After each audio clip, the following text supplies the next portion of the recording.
Welcome back, folks, to another episode of Thursday Night Baseball here with us live at the College Baseball Show, brought to you by Just Baseball Media. I am joined by my good friend and co-host here, Will Mossa. How we doing, Will? I'm excited to be back. I feel like I haven't been on in what feels like months, but it's in reality, it's been like a singular week. But it legitimately, like today, I was thinking, man, I haven't been on in a long time. Had some crazy stuff going on, so I haven't had time to sit down and actually be here for a day. But I'm fired up to be here and actually preview. This is usually the one that I miss. I'm usually on Monday and Saturday. I usually miss the Thursday one, so we're mixing it up this week, and I'm here for this one. Yeah, I loved it. I was like, got the message from you. I was like, heck yeah, let's do this, man. Let's Yeah. do this Thursday show. Tyler was going to join us, but he's out scouting today and didn't get out of there in time. So it's just Will and I today, which is just fan. You guys get all the fun with just the two of us here.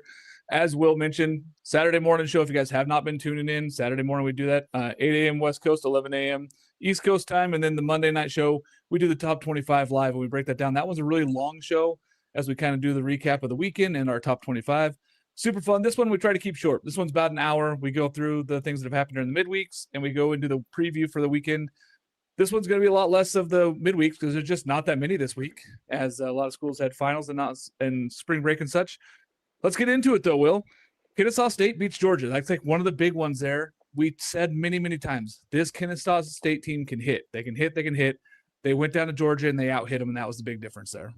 Yeah, absolutely. And correct me if I'm wrong, but this was the game last year that got way out of hand, and West got thrown out of that game, and Slate Alford hit some crazy nukes last year and pimped them. So I'm sure there was some bad blood coming into this game. That one, it was one that Kennesaw State should have gotten them in last year, quite frankly. And then obviously, like the crazy pimp job, West gets thrown out. That was when Brian Curley got the save and did the glove flip with the hands up. So this is a crazy game last year. So honestly, not surprised that Kennesaw gets the lick back. It's the time of year where the SEC, it's unfair to say that they punt these games, but it's really about getting everybody one inning because with short rosters and everything, it's all hands on deck Friday through Sunday. And with the RPI boost from the SEC, and I know this year it's not shaping up that way currently, but in the long run, it's likely going to shape up that way. To where it's unfair to say that they punt, but it's kind of they come into these games where they're like, we're going to outslug you and just hope that we out talent you on the mound. And a lot of the times it doesn't go that way. I mean, we saw it with a handful of teams that we're going to talk about, but it happens. Yeah, and like you said, when you're down to a certain amount of arms, because there's 34 player rosters, and like you're sitting there going, hey, I'm not going to throw my top 12 guys during the midweek. We got to have them ready for especially SEC play, ACC play, Big 12 play, Big 10 play. Like you got to have your dudes ready on the weekend. And so you're not just throwing those guys. Or if you do, it's 1-2 innings max. Like they're going out there and maybe eating up an inning as they would in a normal bullpen. So that's basically what they're using these for is bullpen sessions in those games, which is competitive and it's good for weekend play also to get those guys an inning during midweek. But again, it's important here to see those things. And it's big for Kennesaw State as it is in this one. It's not that important for Georgia, unfortunately. Like it's they want to win every baseball game. Don't get me wrong; they're out there competitive guys, but it's not as important for those guys. One that felt a little bit more important was Cincinnati at Xavier, where that is like the battle of Cincinnati. Like those two teams want to win in that city against each other. Cincinnati loses that one 3-4 at Xavier. Xavier been struggling, but a good win for them there at home against this Cincinnati team that's been on fire. Yeah, kind of a weird one because not Cincinnati. Xavier is much better than the record indicates. They are every 100%. year. I mean, they schedule unbelievably well in the non-conference, and they really, really challenge themselves every year. And last year it was one of those things where it showed in the RPI, and then they didn't get in from the committee. This year they're losing more games than I would have anticipated initially. Last weekend, coming off of the series loss against Wofford.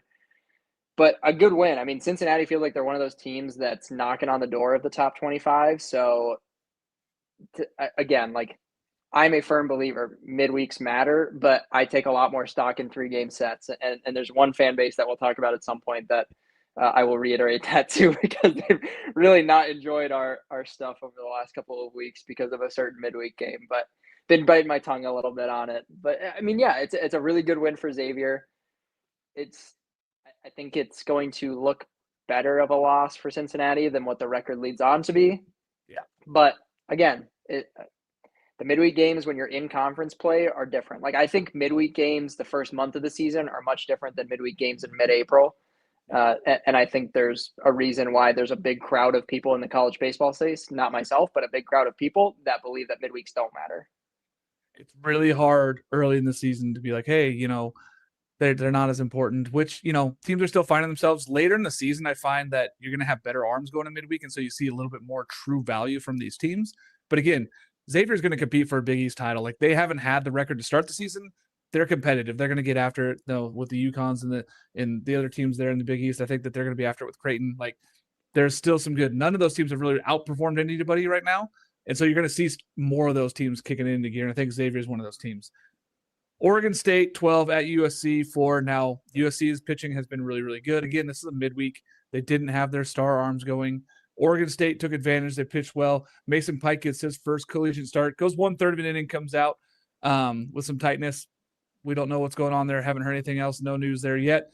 But Oregon State, big win on the road for RPI-wise. It bumps them all the way up to like 17 of the RPI, which is huge for Oregon State.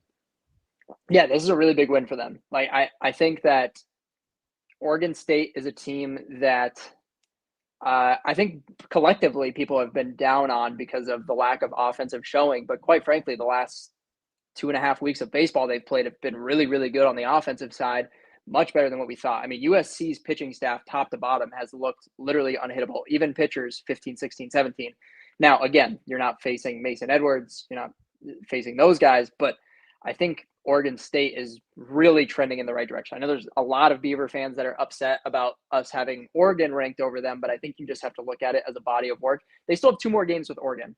My perception right now, again, they don't play them for another couple of weeks, so obviously this could change. But like of today, if they had played a second time this week and Oregon State had beaten them, like that's a series win in my book. I know it's still your midweek arms, but they play 3 against Oregon, so that's really what I want to see. I want to see them go beat, or if Oregon keeps taking care of business in the Big Ten, it's kind of hard to leapfrog them just because of one midweek. And let's not forget, Oregon State fans, you guys lost to Portland, and we don't jump Portland because of that. And again, like it's midweeks, like that stuff is always going to happen. But to put so much stock in the Oregon win, disregard the Portland loss, you know what I mean? So it's the reverse logic there. But this is a huge win for Oregon State. Like I've loved seeing them get back on track offensively. Obviously, we know Dax Whitney is leading the country in strikeouts. He's been unbelievable this season.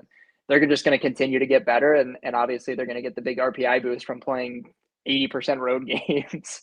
Yeah, and I mentioned on the Monday show, Ethan Kleinschmidt puts up a 0 earned run. If those 2 arms get going and we get what we actually thought we were going to get from that 1-2 punch, the offense has come alive. Josh Proctor has been tremendous for these guys. Like the freshman's been outstanding. Easton Tull leads the team in RBIs, which I don't think a lot of people predicted outside of yours truly. Thought that he was going to be a stud this year for them by RBI producing and doing all the things. Robbed another home run in that game. Like the dude knows how to play. This Oregon State team's coming alive. Some of those older guys like AJ Singer, he's raised his average from the 200s all the way up to over 300. Like they're figuring it out. And that's what we kind of figured might happen as the weather gets warmer, gets a little bit nicer on the West Coast. You're going to start seeing that offense find itself. The pitching's good. We know where it's at. But the fact is that the offense is going, and that's going to be big for them. Going on to another one here, Ole Miss loses at Memphis. Again, it's a midweek.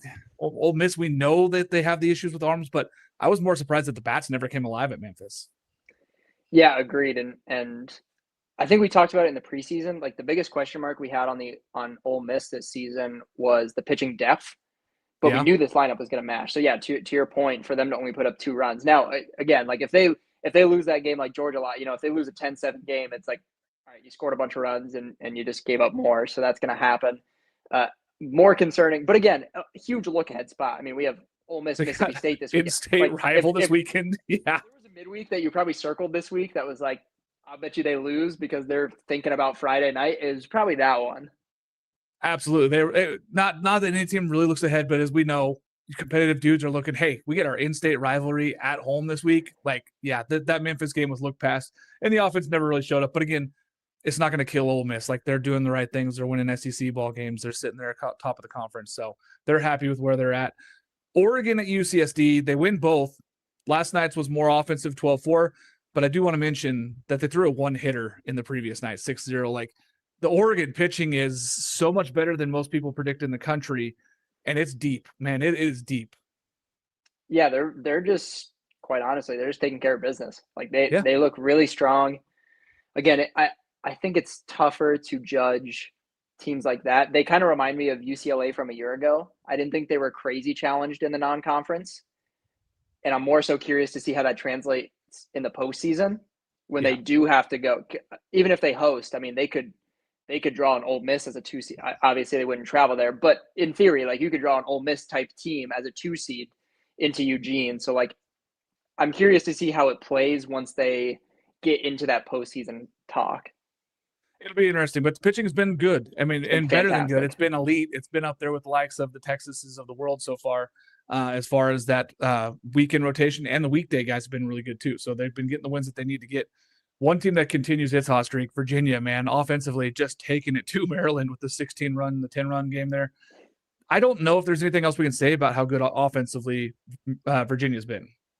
Yeah, they've been unbelievable. And I mean, man, they're going to be really tough to beat through the conference play. They really are. I think that there's no real front runner right now. Like I think there are some holes in the armor with Georgia Tech, as we saw in the series against Pitt. Like I think they're very beatable depending on the offense. I think Virginia might be a better complete team. We've talked about North Carolina being a really good complete team, and they may not have the offensive firepower, but if you can keep down an offense like that enough, I think that's a pitching staff you can score against. Like right now, I love Virginia in the ACC. Yeah, to me, it's like Virginia, Florida State, Georgia Tech. I think Georgia Tech and Florida State are just slightly another slight Agreed. step ahead, maybe a half step ahead. But Virginia's getting closer, and especially if KJ gets going on Fridays and he can lengthen a little bit, that 95, 96 now on the mound, like that might give them enough. Like him on Fridays might be enough to go win a bunch of series here in the ACC. I love it. ACC team that is struggling and seems to be just continually stumbling here. NC State loses at home to Campbell. Now, this is not Justin Hare Campbell team. This is not a Campbell team that's been turning the cover off the ball, and they go beat NC State 7-2. Again, midweek, but we got to look at it eventually. NC State's been struggling to score lately. Yeah, they have been. And I think that's a team that we've talked about as we waited until like last week to see what they really were. And for them to drop these games after the fact, it's like, well, what are they really? What are they? I understand. And believe me, I'm not super high on Campbell this year. They've been unreal in midweeks. Like I know this isn't a Justin Hare.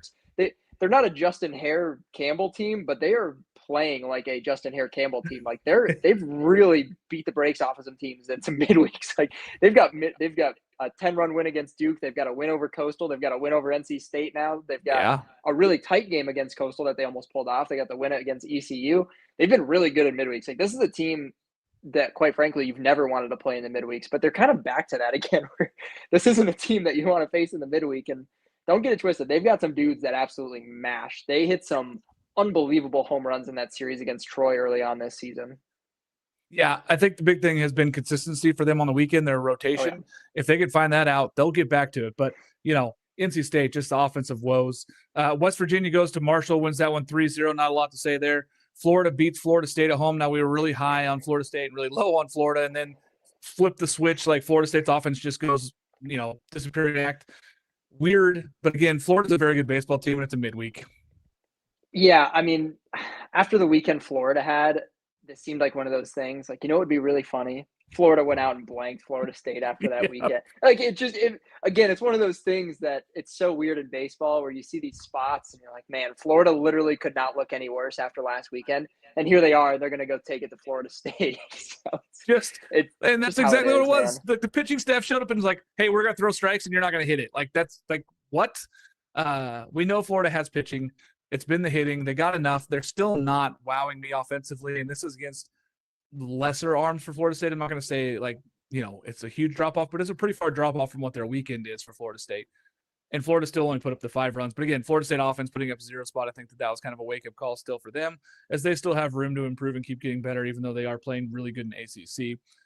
Miami finds a way to win at home against Florida Atlantic, like a big win for Miami to get there on. They're ahead right now also against Clemson. Last time I checked, they're up 3-1. Speaking of Clemson, Coastal goes into Clemson and beats them 11-9. Clemson is like just treading water, maybe. Like they're sinking fast, buddy. Yeah, they're one of those teams that, again, we waited to see what they were, and they've kind of been exposed as they've gotten into conference play starting. And don't get me wrong, they've played an incredibly difficult conference schedule to kick off the season. But I think they're one of those teams that was never truly as high as we originally ranked them. Yeah. And I think that's kind of just the case. And talk about a team that's kind of trending the opposite direction is Coastal. Like Coastal's, I know they've still got the pitching injuries and they're figuring that stuff out, but they've looked like a much more complete team than we saw the 2 weeks of the season where we were unranking them and saying like had it not been for the preseason rank, like this team wouldn't be in, and then we didn't have them in for 2 weeks. And I think they've deserved that spot now. They're playing much better baseball.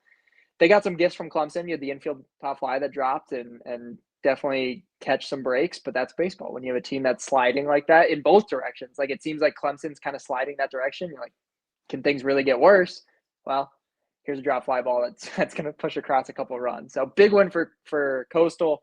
Like you said, Miami's up on Clemson right now. I know we're going to talk about that series more, but I'm more concerned with Clemson than anything. Yeah, Clemson actually just tied it up 3-3 in the sixth. So now the game is 3-3. So like it's the game we thought it might be. One other game, tonight, Oklahoma State's beating BYU 4-1. The Red River rivalry, Oklahoma 0, Texas 7. And that's in the fourth. As Texas has only hit 3 times, but it's in the top of the fourth there. Wow, Texas just getting going. Mississippi State at home against Southern Miss. They took this one 12-0. This felt personal for the loss earlier at Pete. And it's like, yeah, guess what? We can play baseball. We'll beat you at home. Yeah, this happens with Southern Miss, right? Like they always seem to split these midweeks with Mississippi State, Ole Miss. Like those are really tough places to go. Just like we see the Pete get packed out when Mississippi State and Ole Miss come into town. Yeah, the exact same in those other places, and those stadiums are even bigger than the Pete. So I was surprised to see Southern Miss get blanked and to give up 12, but I'm not necessarily surprised at the result of Mississippi State getting a win. Typically, though, they split those midweeks through the season. Yeah, I was pleasantly surprised to see 14,000 fans again at Mississippi State. Like at some point, we're going to have to make the trip down there and just be down there in the barbecue smoke and doing a show live. But it is incredible what the fans of Mississippi State and Starkville have done. They have rallied behind new coach Brian O'Connor, and they said, hey, we're going to be a national powerhouse again. Like, this is where we want to be. We want to be Omaha trips consistently. This is the ball club we have. And they have the talent this year. They really do. I mean, those guys are coming to life. We know Noah McPherson this weekend, which is going to be a little hit for them, but they still have so much. Like, Foster's going to go, and they got, like, Valencius, and they got Duke Stone going on Sunday. Like, they're fine arm-wise.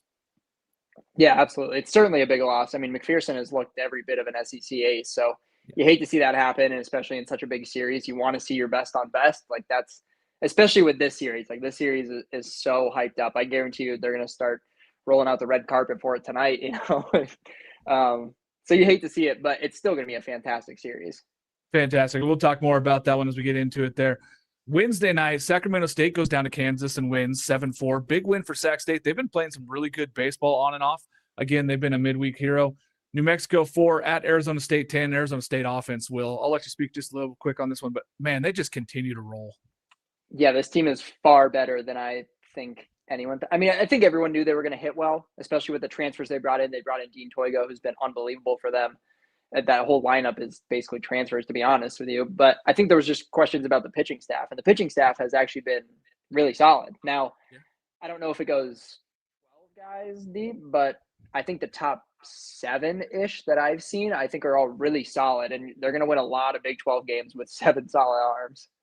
Yeah, I think that you're right. I'm with you. I think that those top 7, 8 guys that they roll out are amongst the best in the Big 12, probably the best right now. If you had to twist my arm, West Virginia's got some good front end guys. I think that their bullpen still needs a little bit of work, but I believe that, Arizona State for me has the best overall team in the Big 12 right now. But we're going to see more of that this weekend with the weekend series at West Virginia, which we'll talk about when we get into that one. Cal Poly, I wanted to mention this one because they've been on a roll. They roll down to LMU and get beat. Loyola Marymount beats them 8-7.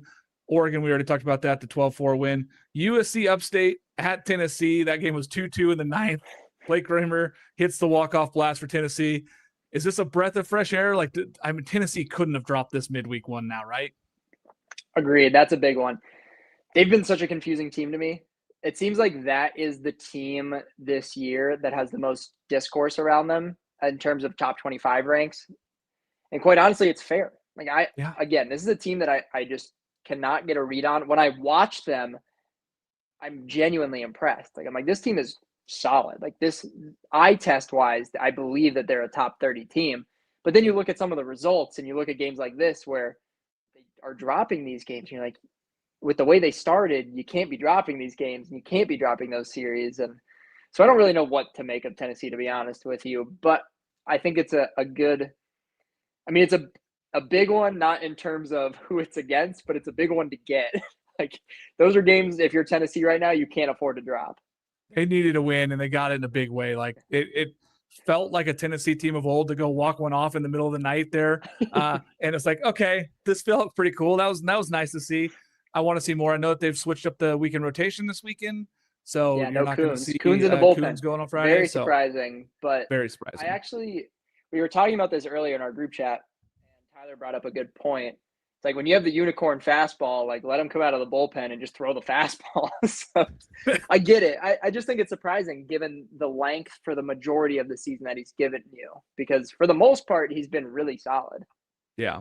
Yeah, I wonder if they're just going to go long relief with him in the clutch situations. Just say, hey, go give us 3-4 innings and throw 90% fastballs that are 98 miles an hour. Like, okay, like just do that. Throw that thing that's unhittable to both sides of the plate and force teams to hit it. That might be what the plan is. I mean, I get it that he hasn't gotten necessarily the win-loss on Fridays that you're hoping for, especially in SEC play. So maybe they're trying to use it just in a different way. Whereas their Saturday and Sunday guys have been really good and gone out there and given them a little bit of length and given them a chance to win. So I'm fine with the change. I'm fine with it. It felt weird just looking at it going, man, he's been one of their better guys. And maybe it's just an opportunity to give him some bullpen innings that are really high clutch. And they need to take 2 or 3 in these series versus pitching well in 3 games and losing 2 of them. Yeah. Good way to look at it. I love it, man. Hey, visual edge, man. You got to find your edge in this game. You got to find it somehow. Level up your processing speed, man. Let me ask you this, Will.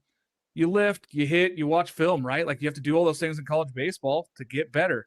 But are you training how fast you process the game? At the college level, the speed jump is real. Even if you're slightly late at recognizing spin or the depth, you're already way behind. Visual Edge trains the visual and cognitive skills that sit underneath performance, pitch recognition, tracking accuracy, reaction time, and decision speed. You begin with the edge test. It benchmarks your skill against other people your age and level, so you can actually see your specific numbers. Then the system builds a personalized plan designed specifically for you. It takes about 15 minutes a day. One small session on a laptop or tablet, anything bigger than your phone works. Tons of MLB talent has started this thing up. It's crazy how many guys are starting to use this thing just because they see a little bit of an edge gives them a huge advantage. Listeners of this show can use code CBSHOW for the first month free, plus free 3D glasses and shipping. No long-term contract at any time. Cancel whenever you need. Go to visualedge.com/sign up and use code CBSHOW. That's visual with a Z. When the game speeds up, train yourself to slow it down. Let's talk about some of these weekend series. We already started mentioning that Miami-Clemson. This is big for both these teams. One of these teams has to come out of this thing and get rolling in ACC play. Yeah, this feels like 2 teams. I think it's too early to say desperate. But the vibe right now, I genuinely feel that this series can carry them through a good chunk of ACC play. And, Miami kind of got the bye week last weekend playing a Creighton team that, quite frankly, is not as good as I thought they were going to be coming into the season. I was pretty high on the returners they brought back, but just has not shown out to what they were last year. And for Clemson, like we mentioned, Clemson's sliding right now. And this is a huge, huge home series that I feel they need to win. That game is tied right now, so I feel like I'm not cheating by taking a team here. But I genuinely like Miami in this series. I really do. I do too. I think that, maybe the schedule hasn't been as difficult, but I feel the body of work has been really solid. Clemson hasn't been super challenged so far, and when they have been, they've really struggled. And I think these two teams are closer than we might think. And I know Miami's unranked, and we have Clemson somewhere in the 15 to 17 range. I feel these 2 teams are much closer than what people think, whether that's 25 or whether that's 35. I don't know. But I think these are 2 really evenly matched teams. But I like Miami here to come out on a road win. Miami on a 5-game winning streak, Clemson on a 4-game losing streak. Miami's 2-4 in conference, and Clemson's 1-5. You're talking about a loss of a series here puts you way below 500. Like if you're Miami and you're sitting at 3-6, you're hating where you're at. And if you're Clemson and you're sitting at, if you get one of these games and you're 2-7, that's almost a death sentence in the ACC. I mean, you're already in a bad spot there where last year they only took 8 teams from this conference. Like you're looking going, hey, if you're not over 15 wins, you're not in a good enough spot. And being at that start would be a brutal start there for either one of these ball clubs, honestly. Like, it puts them in a bad place. Now, Miami went on a crazy hot run last year to get in, where they won like 10 of 12 games in ACC play. But you don't want to have to count on that when you're going down the stretch. And we saw what happened with Virginia last year. Like, Virginia struggled way too much in the beginning, and they did get hot at the right time. Quite frankly, they got really hot at the end, and they played really good baseball at the tail end of the stretch. And we saw what happened. They didn't get in at all. So even 16 wins was not enough. Time is honestly running out for Clemson. Like, they got to make some moves here. This is a huge series for them to take two. Yeah, they got to figure it out. And a big one here, 3-3. We mentioned already the Oklahoma and Texas. This is big for both teams. This is a top 10 matchup. Man, this is a really good Oklahoma team. They've been struggling on their Thursday starts, and it started again here. We're just not a great outing.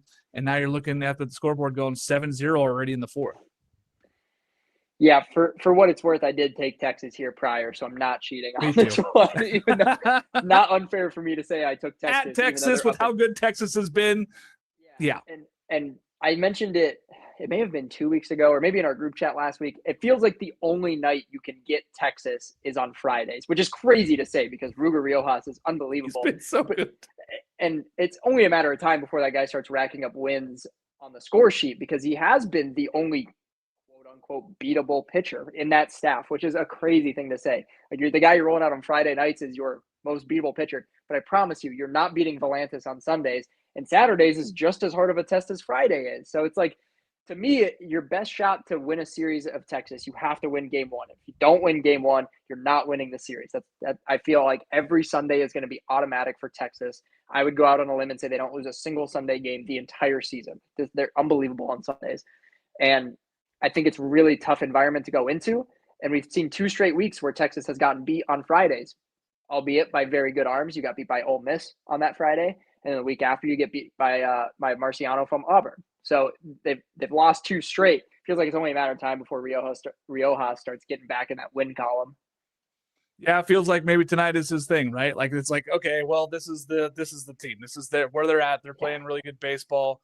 And I really have a feeling that he's just going to get going. But like you said, Luke Harrison on Saturdays, and then you turn the ball over and you get Volantis on Sundays. It's like, how is this fair? How is this even? How is this equal? Like, this doesn't add up. And you got so much guys coming, like, Burns coming out of the bullpen. You got Grubbs coming out of the bullpen. Like, the arms are stupid. So even if you happen to light up Harrison or light up Riojas, you still got to get through some other arms to get to the win. You got to strengthen it. And I don't see a way that Texas really loses many series this year in SEC play.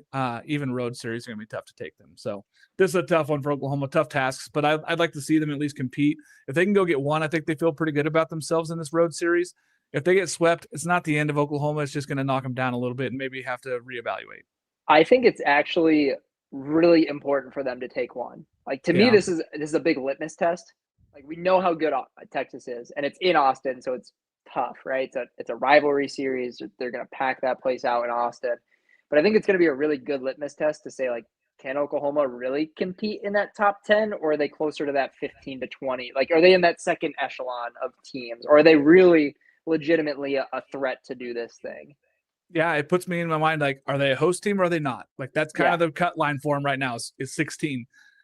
They're right there, and Texas looks like top 3 team, top 2 easily. Like, this is a very good baseball team. They might be better than UCLA. They might be the best team in the country right now. Big series this weekend here for UCLA. We'll see. UNC at Notre Dame. Now, this is probably not one that we had circled preseason and said, hey, this is going to be, UNC is going to walk in there and dog walk these guys. What Jack Riddell has done on Fridays is probably the most impressive thing in college baseball. Jake Marciano, huge story, what he's done for Auburn, right? Like, we're like, wow, what Jack Riddell is doing at Notre Dame is just dumb. It's ridiculous what he's doing. He's making great teams look average to worse. Yeah, there is a world where Notre Dame wins tomorrow 3-2, and Jack Riddell throws 8 innings again. Like, there really is. Now, I'll be honest.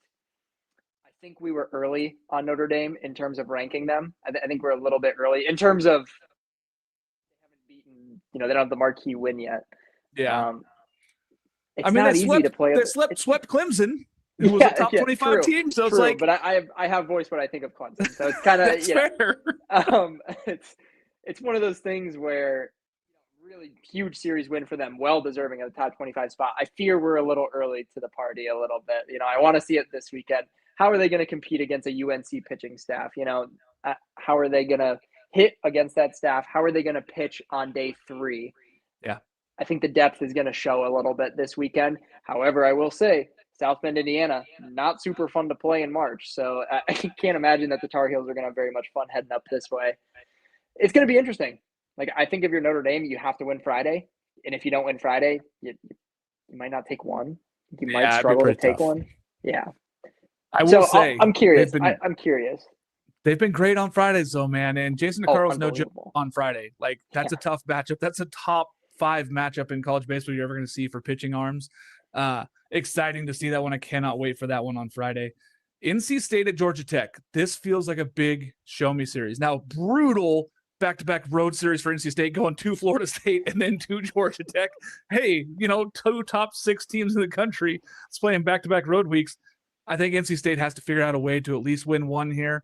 If they get swept, it puts them in a bad spot against the 2 top teams in the conference, going 1-5.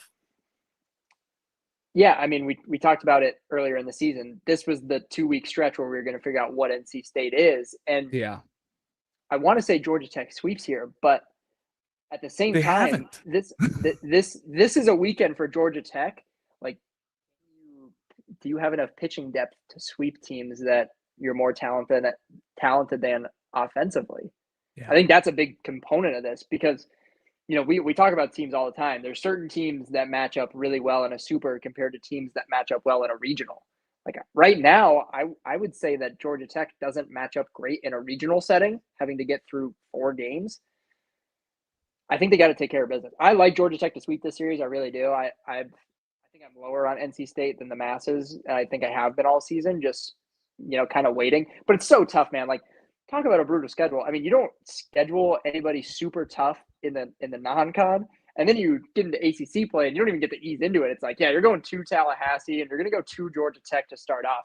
So it's not going to really help me pinpoint NC State. I think for me, it's going to be, okay, you're not a top 15 team. I think I've kind of decided that, at least right now. I don't think they're a top 15 team, but I don't think losing 2 straight series at Florida State and at Georgia Tech tells me that you're not a top 25 team. So it's like this weird, now I'm going to have to watch them play 2 more ACC weekends before I really decide what this team is, because they took such a big jump in terms of the scheduling. Yeah. That's what I was like. I was like, hey, maybe they're not S tier, but are they A? Are they B? Is it worse? Like, I don't know, because these are 2 really good baseball teams. Because Georgia Tech and Florida State are arguably that S tier. They're in that top 5 teams in the country. So it's like, what do we really know? I don't know anything. You played teams 200 through 270, and then you jump to playing teams 3 and 6. Like, it's kind of hard to tell what NC State really is. It's one of those things. I'm not going to jump the gun either direction, but I want to see them probably play 2 more ACC series before I really make up my mind, which is crazy to say because that's going to be the halfway point. Yeah, but I think I'm right with you. I don't think that I can say, hey, if they get swept, maybe they drop out of my top 25. But at the same time, like, if they take 1, they're probably staying in, because now they've taken 1 from Florida State on the road and 1 from Georgia Tech on the road. Like, I got to give them some credit, because that's hard to do. Yeah. To win either of those. Mississippi State, Ole Miss. What a rivalry! What a series! Like, this is an Ole Miss team that's been on fire. Mississippi State team that's finding itself again. Like, no McPherson, Hunter Elliott's been on lights out for them the last couple of weeks for Ole Miss. What are we going to see in this one? I'm excited. I think that this one's just got huge potential to say, if Mississippi State goes in and sweeps Ole Miss, Mississippi State is who we think they are. If Ole Miss wins this series, it's time to start putting some respect on them. Yeah, absolutely. This is cinema. I think this is the best these 2 teams have been in probably 3-4 years playing each other. I think that's really fair to say. And this series, no matter how good or bad either team is, this series is always unbelievable baseball. I cannot wait for this one. No McPherson is huge. And I get the logic. Like, if you're missing your Friday night guy, don't bump up Felinkis. They're pitching off, essentially. Yeah. They're going to say, okay, if you beat us Friday at home with Hunter Elliott, you beat us with Hunter Elliott on Friday. So be it. We're going to go try and get you with Felinkis and Stone on Saturday and Sunday. show off the depth of that offense, and you're going to show us how good your pitching staff really is when we get to Sunday. So I think, if I had to guess right now, I picked Mississippi State in this one. I think we go Ole Miss, and then Mississippi State sweeps out. I think if Mississippi State wins Friday, it's an easy series. Like they're not going to lose both the next two. If they lose the Friday one and it's convincing, but I'm with you. I think that this is a Mississippi State win. I took Mississippi State in this one. I like where the offense is. I really like where Valencius is. I like where Duke Stone's been so good on Sundays for them. One of the best Sunday guys in the country. Kind of sucks that he has to go up against a guy like Vlantis, but he's been a really good Sunday guy. I like where Mississippi State's at, even if they lose to Hunter Elliott on Friday. And Hunter Elliott hasn't been bulletproof on Fridays. There's been times where teams could have taken advantage of him. It's the walks. Yep. If they can take advantage of the free bases, which there's going to be, it's a matter of can Hunter Elliott get around that. And Swayze's a hitter's ballpark. So if he lets guys free passes, like they could take advantage. There's plenty of batters in that Mississippi State lineup that'll take advantage. Yeah, absolutely. Florida at Arkansas. To me, this is two fringe top 25 teams. Now, I know people scream at me all the time saying I'm way too low on Arkansas. Arkansas struggles. There's some real struggles in that lineup, and this Florida pitching staff can light you up if you're a swing and miss team, which Arkansas is a swing and miss team. I have no clue what to make of this series. Quite honestly, looking up and down, if you told me last week Arkansas was going to walk away with a series win, I would say there's no chance. These are two of the most confusing teams in college baseball, and I don't know. Florida. It's funny because we actually haven't really moved Arkansas around that much in our rankings other than 1 week. But Florida, we've just rotated between putting them 12th and putting them 25th or out. I don't know what either of these teams are. And to your point, Florida, we know they can light you up with the swing and miss stuff. And we know Arkansas can strike out like none other on both sides of the ball. However, we've also seen Florida last weekend. We've seen that pitching staff lay some duds. They could go out there and Arkansas in Fayetteville could light them up. I'm leaning the home team here. This early in the season, home teams on Friday nights in the SEC typically win around a 70% clip. And I think still being weekend 3 of SEC play? Yeah. Yeah. Being it's weekend 3, I think you just got to take your chances with the home team. I would take Arkansas here, and I don't feel good about it, and I wouldn't feel good about taking Florida either. So it's a true coin flip game. Both these teams are so bizarre in the back and forth. To me, it's going to come down to can Florida's pitching staff of Aiden King and Liam Peterson get outs and stay in the ball game, because the bullpen hasn't been electric. Now McNeely's been really good, but outside him, there's been a lot of question marks and there's been a lot of excess runs. If they can get through that and keep the swing and miss stuff and they strike out Arkansas 10 times like they have been averaging, I like Florida to be able to go in there and win 1. If they can get 2, then it tells me a lot more about Arkansas, I think, than it does tell me about Florida. But Florida's offense has to come alive. They've been just dead. This is a team that got no hit last weekend by Faye. This is a team that has not shown up. Even in that Florida State win, 5 runs wasn't off of a ton of hits. That was off of 8 hits. That wasn't a ton of offense still for Florida. I need to see more. I also want to see more from Arkansas. If Arkansas sweeps, I feel a lot better about them being a top 10 team. That's what it comes down to. I haven't seen a ton. They beat Mississippi State at home, but again, that was in a doubleheader on a Saturday after they took an emotional Friday night win. I want to see more from Arkansas. We were texting back and forth with Jason a couple weeks ago, and I threw out the what is Arkansas, and he said it perfectly. He was like, this team is both a top 10 team and a non-ranked team. I was like, yeah, kind of, yeah. I 100% agree. I don't know what they are. This is a team that's so confusing to me. So is Florida. Really, both these teams. This is going to be a really confusing series. It could be very high scoring. It could be very low scoring. It could be blowouts. I don't really know. I had somebody ask me, and I said, for you Batman fans out there, it's Harvey Dent. That's who Arkansas is. It's literally, I don't know who I'm getting every single night. It could be either one of them, because I've seen one of the best hitting teams in the country, and I've seen one of the worst approaches at the plate. So I don't know. I really want to see at least one of those sides take over and be good here. I'm excited for this series. I think it's going to show us a lot for SEC play down the stretch. Arizona State at West Virginia. This is arguably, after that TCU game for Arizona State, this is the biggest series that they're going to have the rest of the season. And it's huge for them to go in and play at West Virginia, where West Virginia and Morgantown, West Virginia is tough, man. They are brutal at home. Yeah, this place is going to be crazy. It's still not super warm there either. I remember they played Arizona around this time of the year last year. That place was packed. Everybody was in parkas.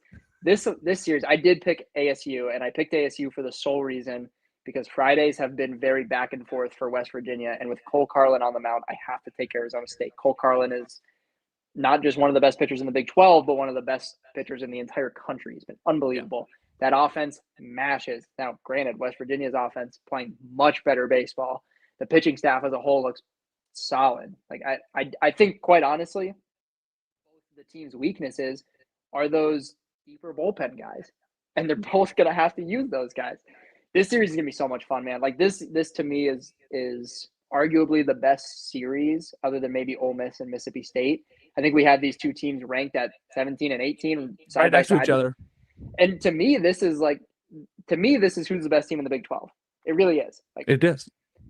I think this series, now it may not decide who wins the Big 12, but I think this is the decider of who's the best team in the Big 12. It could be huge for tie-breaking reasons down the stretch. Like if these two teams end up tied, whoever wins the series is winning that. I like Arizona State here for the same reasons you said. I mean, Dawson Montesa has been really, really good and really, really bad on Fridays. So which one are we going to get against an Arizona State lineup that's brutal? This is by far the best lineup that West Virginia is going to face all year. And so the fact is this is going to test that pitching staff that's been good, but they've had some mistakes. They're going to have to be mistake-free to go take 2 of 3, even at home against this Arizona State team. But I think Arizona State goes in there, shows everybody why they're probably a top 15 to top 10 team. And then they really put the stamp on it and saying, hey, this is our Big 12 to lose this year. Auburn at Alabama. What another in-state rivalry, like the Iron Bowl game. Like, what are we talking about with these in-state rivalries in SEC week 3? I love it.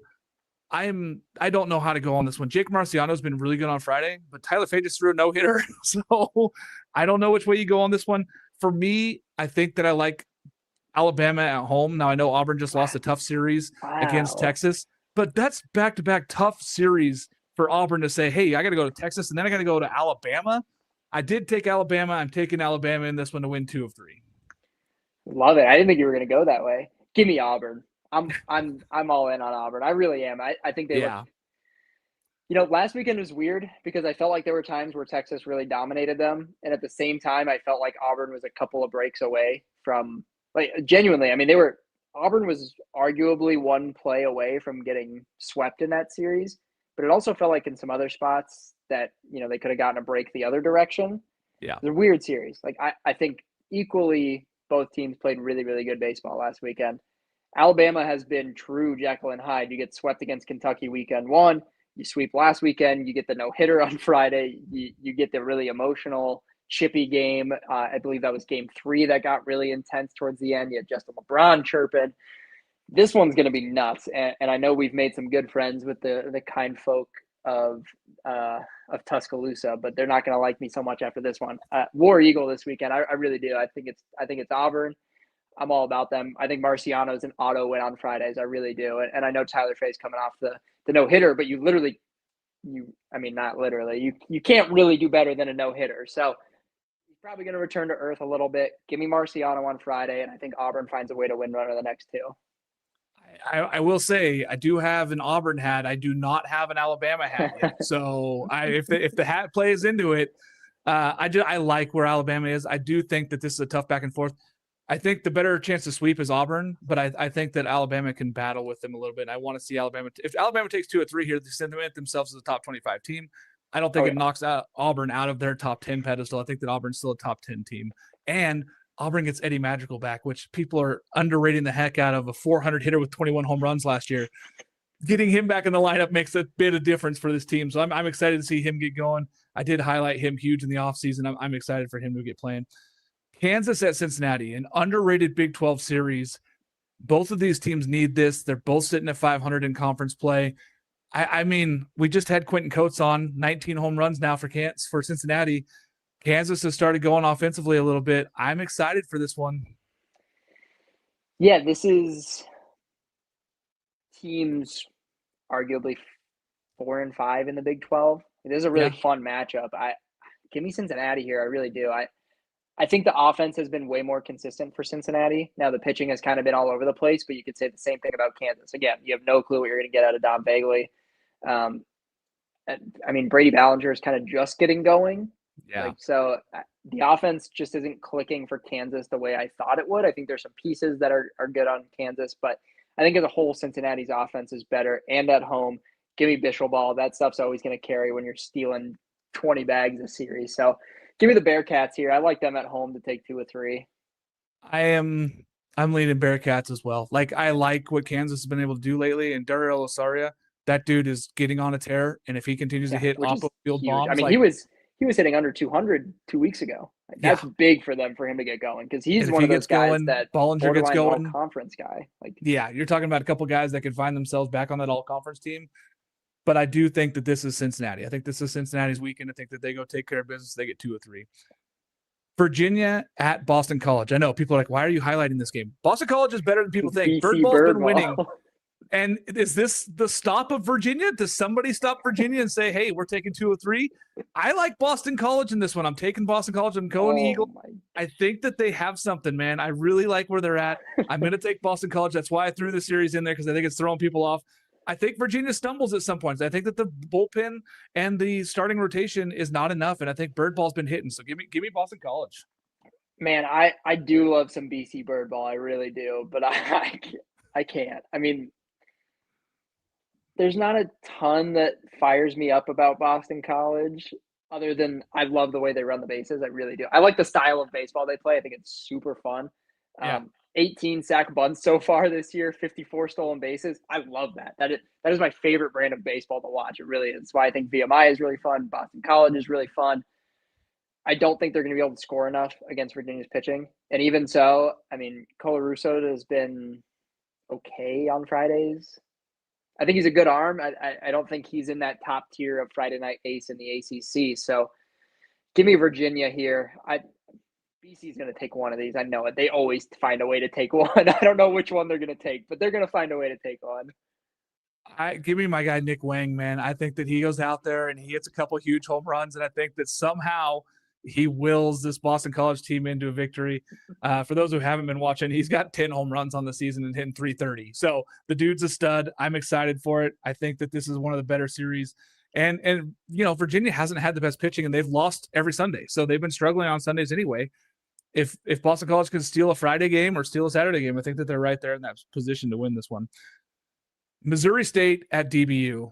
Huge series. I mean, this feels like almost a turning of the page where Missouri State says, hey, we're the top dog of this conference. We're going to go out there and we're going to win this thing.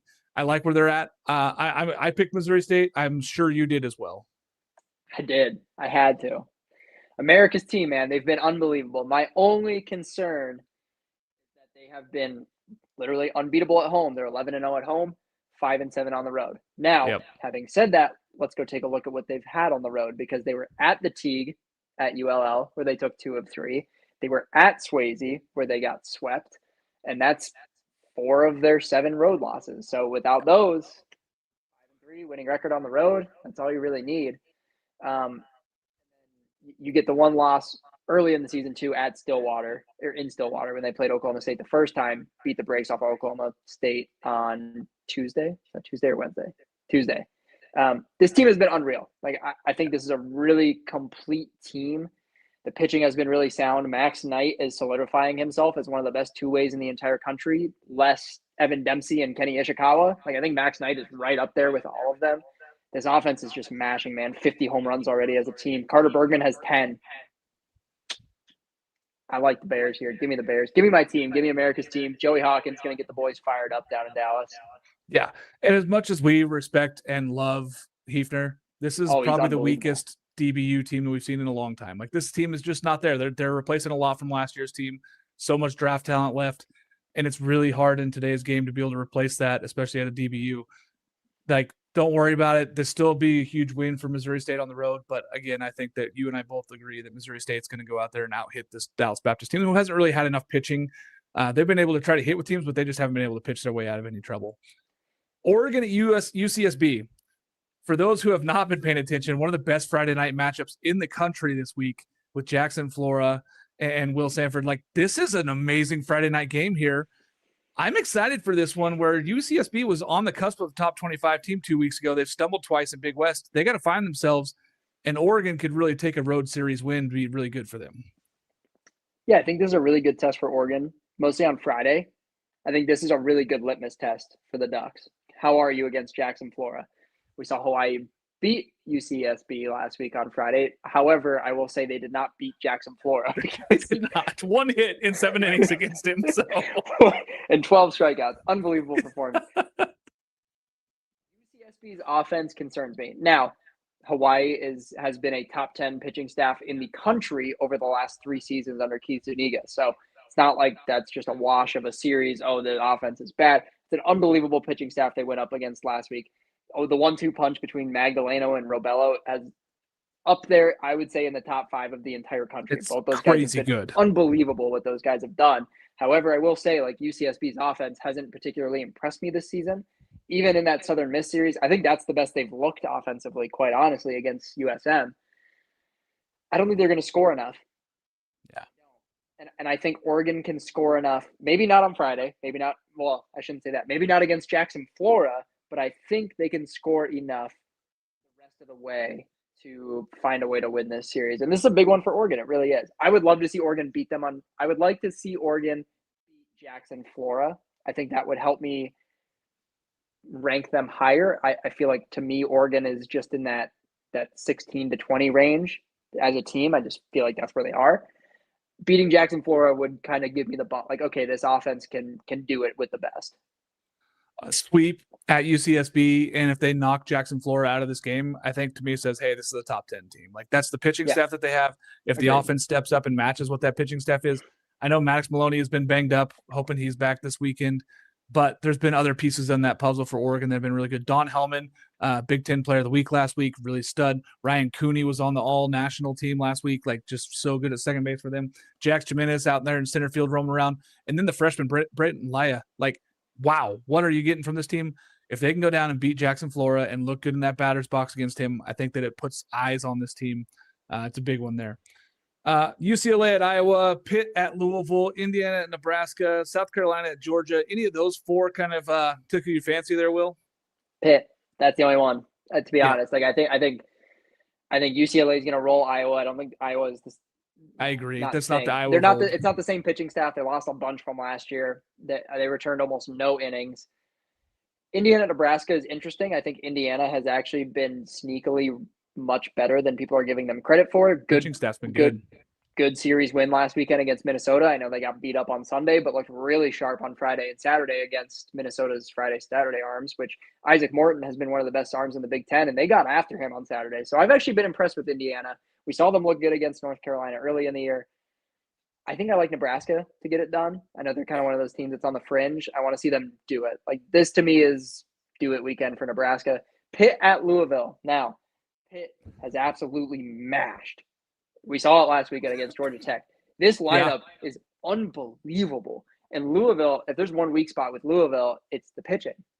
We know Louisville's probably going to hit. Like, this is going to be a very similar series to last weekend. Like, I think every game is going to be 20-plus runs. I do. Football scores, man. This could be football scores. It really is. I like Pitt to take 2 or 3 here. I thought they looked good against Georgia Tech's pitching staff, which I don't think is the strongest, but I think it's significantly ahead than what Louisville has at the moment. I know Louisville has been rather underwhelming for the most part this season, but mostly on the pitching staff. So I think this is going to be a lot of high-scoring games. Give me the Panthers to take 2 or 3 on the road. But, yeah, other than that, I think it's USC against Maryland. I think it's Georgia against South Carolina, Nebraska, and UCLA. Yeah, I'm with you. I like what Indiana's done. Their pitching staff's been really good. Their weekend rotation is like right around a 3 ERA. They've been really, really good. Yeah. Now, this is a different Nebraska team. This Nebraska team's been on fire. They did drop the one against Michigan to open the series 2-1, but then they blew out Michigan in the next 2. Like, they really outperformed them. And that was, at Michigan. And they did really well. I like where this Nebraska team's heading. I think that they're one of the better teams in the Big Ten. Indiana, tough one there. Pitt at Louisville. I'm right with you. This could be football scores across the board. Whoever comes out of this one's got to feel a little bit better about themselves. But, like, if Louisville drops this series at home against Pitt, it's not great. If Bell and that company at Pitt go in there and win, they're feeling pretty good about themselves. They've played some good competition and gone out and get some wins. So I like Pitt on the road here as well. And I think UCLA, if they drop a game at Iowa, it opens the door for Texas to take over the top. But again, I think that they're better, much better. And South Carolina, Georgia's just going to out-hit whatever South Carolina throws out there, unfortunately. I don't think that they have the arms to match what Georgia bats are right now. USC at Maryland. An interesting one. USC did drop the midweek to Oregon State. Now with the 2 losses on the road, Far East travel here for these guys. Do you think that USC can find its love again and go out there and get, their pitching's been so good. Maryland hitting has been, what do we see here in this one? I think this is a USC sweep. However, Maryland plays in a pill. This is an ERA inflating weekend if you're USC. And granted, USC's team ERA is probably still like a 2.05 right now. It's probably catastrophically low. But Maryland plays in a pillbox. Like, this is an ERA raising weekend for USC, but I don't think it's going to be – I think people are going to come out of this weekend with the narrative that USC's pitching is not as good as it actually is. They're like, oh, look how many runs Maryland scored on them. That place is tiny. Like, I think Maryland is going to score some runs. Are they going to score runs off Mason Edwards? Don't think so. I think this is a USC sweep. I think they're going to score enough to get this thing done. If Maryland takes one, I think it'll be Sunday, and it might just become a barn burner kind of deal, and Maryland wins like a 10-5 game. Yeah, I'm with you. I think that USC goes to win this one. I highlighted it because of the offense that has happened at Maryland. Like, that's a place where a lot of home runs happen. But I think the USC goes and takes it. Maybe we look at this and go, hey, USC's offense is better than we think. Like, but they still just haven't scored that many runs. So it'd be interesting to see. Coastal at Marshall. Again, this is a very good Marshall team, but I think Coastal takes care of business. I think they're going to go in there and take 2 out of 3. This is 1-2 in the Sunbelt right now. That's what I'm saying. This is a good Marshall team. This is 6-0 and 5-1. For how Coastal started, for them to be first in the Sunbelt. There are 6 teams right now at 3-3 in the Sunbelt. Like, this team, it's Coastal and Marshall at 6-0, 5-1. You have ULM at 4-2, and then you have 6 teams at 3-3, which all include Texas State and USM and Troy and James Madison. Like, this conference is so. In Arkansas State, who's like really Arkansas good. State. This is a fun series, man. I'm gonna take. Marshall's sneaky, man. Marshall might take this. I feel like Coastal got really tested at App State. I will say, like, that was a series that legitimately Coastal they swept. App State could have won 2 of those games, legitimately. I think Coastal's offense is the biggest piece of this. Coastal's offense since the App State series, way trending in the right direction. So I like the chance here to take 2 of 3, but man, this might be sneaky. My heart wants to take. I know. It wants to take the Thundering Herd because then they're in first place in the Sun Belt, which no one predicted. No one would have said at week 3 that they'd be in first place in the Sun Belt. I think that it is Coastal. I think Coastal takes at least 2 out of 3, but I'm really excited for that one. So I think that it's going to be a fun one there. Very, very exciting for that one. Duke at Florida State. I don't think that Duke has the firepower to match Florida State. I think Florida State takes this one. Arizona at UCF. I do want to ask you a little bit about this one. The Arizona pitching staff started to feel itself a little bit, but then stumbled again last weekend. UCF's been on fire, man. Like, this is a very good UCF team with tons of road wins. Now they get a home series against an Arizona team that's reeling. I feel if UCF wins this series, you got to start talking about them as Big 12 contenders. They mash, man. That offense is really, really good, and Arizona's pitching has been lackluster, to put it nicely. I mean, this Arizona team relied on the pitching last year, and they're rocking close to a 6 ERA right now. Well, 5.5, I suppose, closer to 5.5 and 6. But man, I think UCF's going to take 3. I mean, Arizona just dropped 2 to Utah, and nothing against the Utes, but that was a team that a lot of people picked last in the Big 12 coming into the season. Now, we knew that Fridays were going to be really good for Utah. Funny enough, Friday was the one game Utah lost in that series, but I mean, I can't put any trust in Arizona right now, especially going on the road. I mean, that place is nuts. Give me UCF here to take. Give me UCF to take 3. I really do. I think UCF's going to sweep this series. I do. I think UCF is better than what people give them credit for. They're one of those teams there's actually 3 teams in the state of Florida right now that feel like they're knocking on the cusp of the top 25. UCF definitely being one of them. And I like the Knights here to take all 3. I really do. I think Arizona's just kind of deflated right now, I think is a good way to put their season right now. Yeah, it doesn't feel like the road series that they go and turn their season around, unfortunately. Like, it feels like a tough one there. I've been high on UCF. I didn't have them inside my top 25. A few weeks ago, I have. The last couple of weeks, I think this UCF team is trending the right direction. Jordan Lodi is one of the best freshmen in the country playing shortstop for them. Andrew Williamson roaming around. Like, they have a super talented team. They hit. My concern is pitching Saturday, especially. They seem to be struggling on Saturdays with pitching, but I think that UCF at least takes 2 out of 3. I have them winning the series. Mercer at Oregon State. This is an underrated series. I will be there for the Friday and Saturday game. Mercer's pitching staff has been really, really good this season. Oregon State's offense has been getting going, but we know their struggles. Do we think that this is anything but a sweep for Oregon State? I mean, if Oregon State sweeps here, you got to start thinking that they're right on that cusp of a top 15 team again as well. Yeah, I think Mercer is really frisky. I don't see Oregon State dropping any of these. I really don't. Not at home. I think, yeah, no kidding. Corvallis is literally a death trap for anybody going into it. So I like the Beavs to take all 3 here. Now here's a great question for you. Yeah. Did you have Oregon above Oregon State this week in your rankings? I did. Okay. So Oregon, UCSB, and Oregon State just manhandles Mercer, you still going to have Oregon above? I think if Oregon beats Jackson, Flora, knocks him out on Friday, I keep Oregon above. So if Oregon takes 2 or 3, if Oregon wins Saturday, Sunday, and Oregon State sweeps, you're going to flip them? You would have the I could flip them. Probably? I could be. And I think a lot of it is still going to come down to the offense. I want to see if it's like a 3-2 Dax Whitney win on Friday. That doesn't move the needle for me still. Like, yes, we know Dax Whitney's one of the best in the country. Ethan Kleinschmidt's getting like better every single week. He goes out there and shuts his team down, and they win another 4-2 bowl game. That still doesn't move the needle for me. I want to see Oregon State offense. If the Oregon State offense puts up 10 in these 3 games, I think it's time to start saying, hey, they are that team that we thought that they could be at the start of the season. They're an Omaha caliber team. So I was curious. Yeah. But if Oregon goes and beats Jackson, Flora on Friday, Oregon State fans can hate me. That's going to be the best win in Oregon's season. Like, that's a very good win. Now, I know that they beat Vanderbilt in the Las Vegas game, and I know that they played well. Like, they beat Arizona. I'm telling you right now, Jackson Flora is the top right-handed arm in the country and going to be the top right-handed arm drafted, and it's not even that close. So if you guys haven't watched, he's that good. So go watch that game. Both these games are going to be fun, but I think I'm with you. If Oregon takes out Jackson Flora on Friday and they sweep, I keep Oregon ahead of Oregon State. Texas Tech at TCU. I threw this one on as our last game to talk about because it's very, very important, where Texas Tech has found themselves at 16-8 now. Not where a lot of people had them. Logan Hughes has been a dude. TCU's got to find it. They have to find a way to win a series.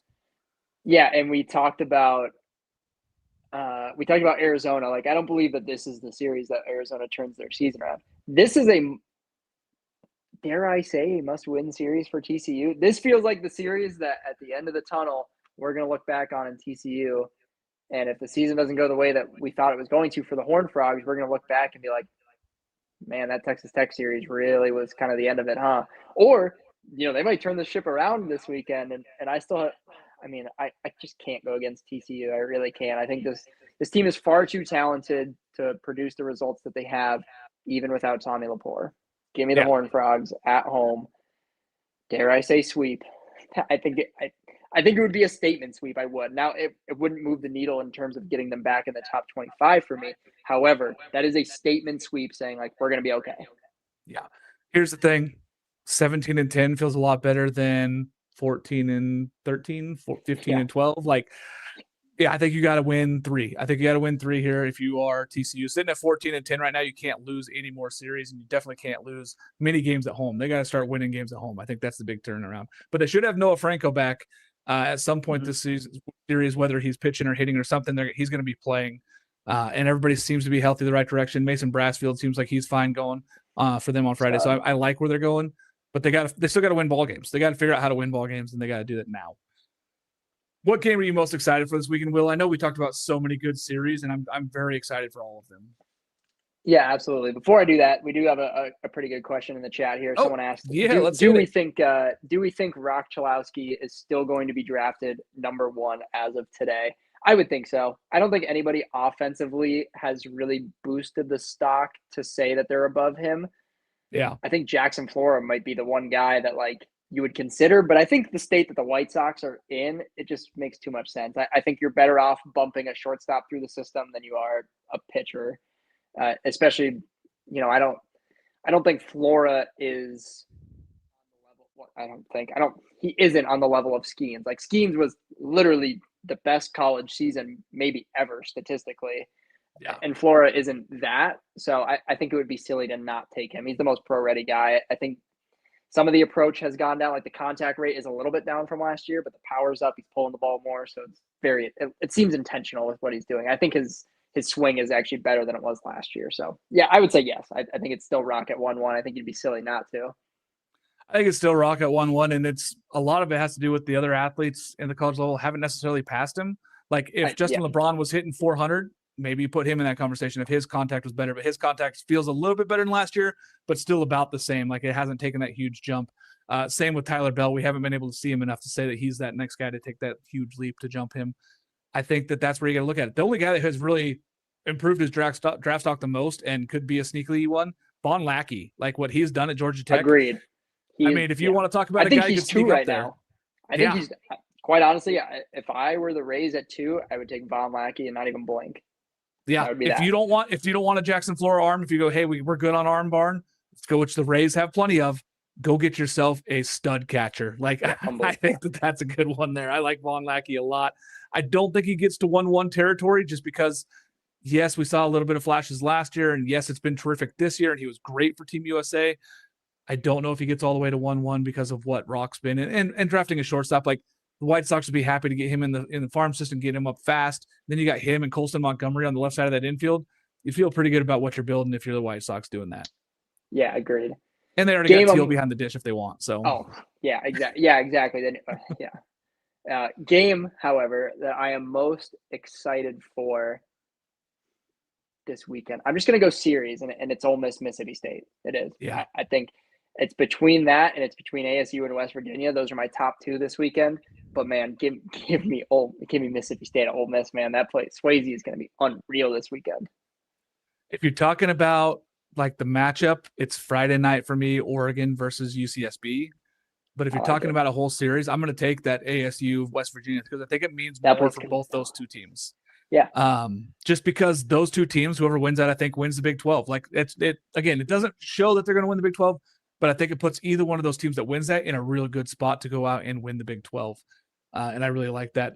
Scores tonight, Miami and Clemson are still tied 3 apiece. It's the bottom of the 8th there. Oklahoma and Texas. Texas is up 11-0 in the 5th in that one.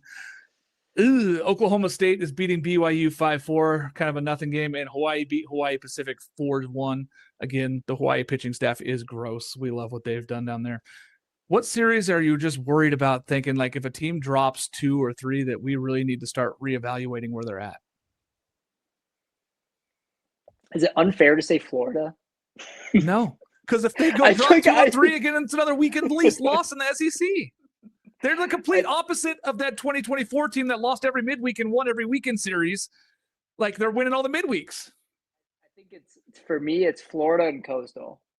Okay. Those are the 2 I like teams that. on like legit concern watch. And I think Coastal has been on concern watch. So I don't know if it's necessarily fair, but I think if Coastal drops the series at Marshall, they're kind of playing with fire. However, they've positioned themselves very well through the first 2 weeks of Sunbelt play. But I think it's Florida. Like I think if Florida drops 2 or 3, granted, at Arkansas, Fayetteville is a brutal place to go play. But at some point, we just someone has to make up their minds what Florida is. Yep, very much agree. Like I almost feel it's whoever loses the series in that Arkansas-Florida series. If it's bad either way, like if Arkansas gets swept at home and Florida wins that one, I start to reevaluate what I think of Arkansas. If it's Florida goes down there and gets swept, I go, they're not a top 25 team still, and they're not there. I love that. I love that call. I think that's very important. I think both of those teams is just super important. I don't think there's enough anywhere else. Like, yeah, if Auburn goes into Alabama and Alabama gets swept, they're not a top 25 team, but they've been a fringe top 25 team anyway, so it's not like going to be surprising if they drop out. But Florida and Arkansas can show me a lot about both of those teams. So I'm with you, the loser there. Who could has the best chance to win this weekend, Will? And this is the last question I'll leave you on. If a team goes out and takes care of business this weekend, who do you feel better about? Man, that's a really tough one. Honestly, I kind of... For me, it's Notre Dame. If they can go take a series from UNC at home, that's a really good like one. Jack Riddell wins on Friday and then they go win another one against the UNC team, you go, eye-opener. Maybe they're right there at that next level right below with, right below Georgia Tech and Florida State. They're sitting there looking, going, hey, we're right here with the rest of those teams. Like, we are right behind those teams as saying we are that good in ACC play. They're like, maybe they're right there with that Virginia team. I think I'm going to go with Auburn here.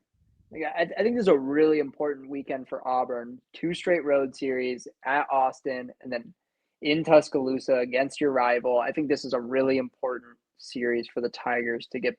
I don't want to say get back on track because that's not fair, because it's unbelievable. But this is a 25 matchups on the road. You got to win them if you're in the SEC. Like, yeah, you do. One of them. It's for Auburn to really solidify themselves as a legit contender this season. I think they got to take care of business against Alabama. I really do. I love it.